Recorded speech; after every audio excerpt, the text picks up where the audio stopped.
दादी माँ आज हमें भूतिया कहानी सुनाएगी। सारे बच्चों एक साथ बैठ जाओ।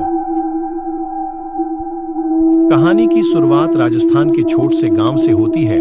उस गांव में एक भूतिया हवेली थी। जब भी लोग उस हवेली के पास से गुजरते थे वे अजीब आवाजें सुनने लगते थे।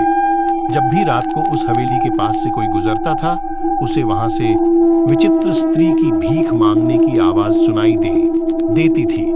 रजनी का भूत एक दिन एक बहादुर युवक ने दिल की बात सबको बताई कि वह उस हवेली में रहने वाले भूत को देखने के लिए जा रहा है। सभी लोग उसे रोकने की कोशिश करते रहे लेकिन वह नहीं माना। वह हवेली के अंदर घुस गया।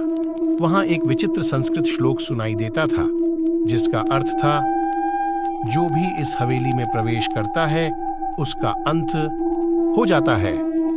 खूनी आत्मा का रहस्य। परंतु युवक ने धैर्य नहीं खोया और अग्रसर होकर चलता रहा। अचानक उसे एक वृद्ध स्त्री का रूप दिखाई दी। वह अपने विकट चेहरे पर मुस्कान बिखराकर उस युवक के पास आई और भीख मांगने लगी। युवक ने धैर्य बनाए रखते हुए उसे भीख दी, लेकिन जब उसने पलक झपकाई वृद्ध स्त्री गायब हो गई। वह संस्कृत श्लोक समझ गया कि वह स्त्री भूत थी जो इस हवेली में फंसी हुई थी।